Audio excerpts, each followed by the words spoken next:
karaan irra deemnu sila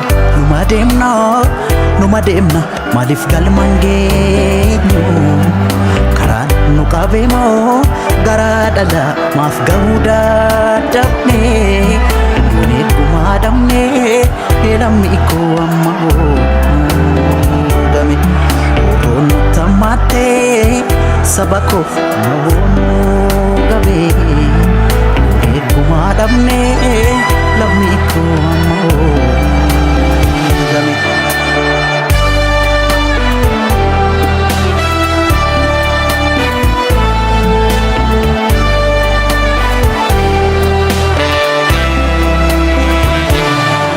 Akka wallon lolchiisu tasumaan dandeenye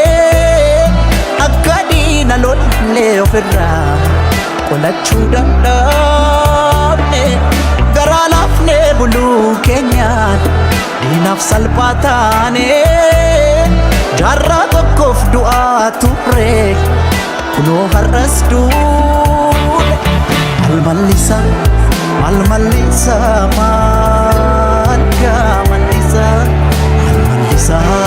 malmallisa malmallisa tokkoon du'a tokkoon ajjeesisa dhufaa darba nu hindumaan cabsa keenya malee sanuma saneessa malmallisa keenya malmallisa.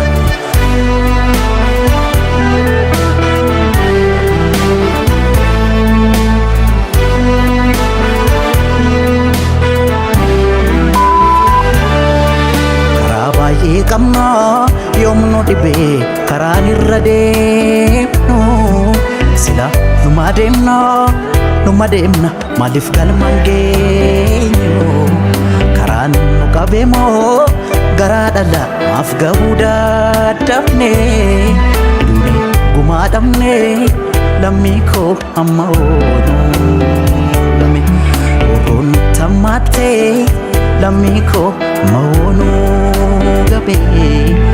rooni namaate lammi koo amma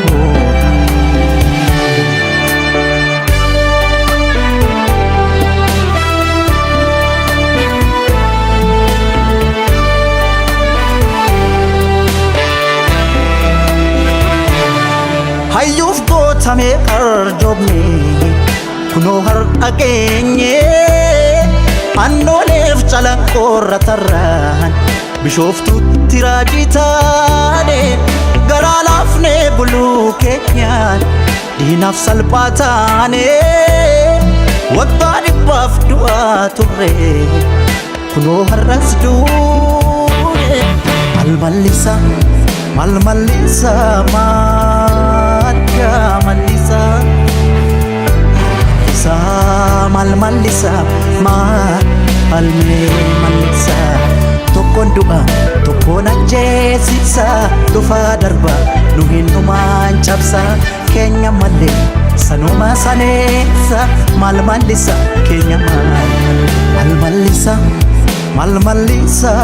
malmallisa malmallisa malmallisa malmallisa malmallisa malmallisa harargee mancaadha malmallisa warroon daangaa dabarraan qeerroon falma murteesse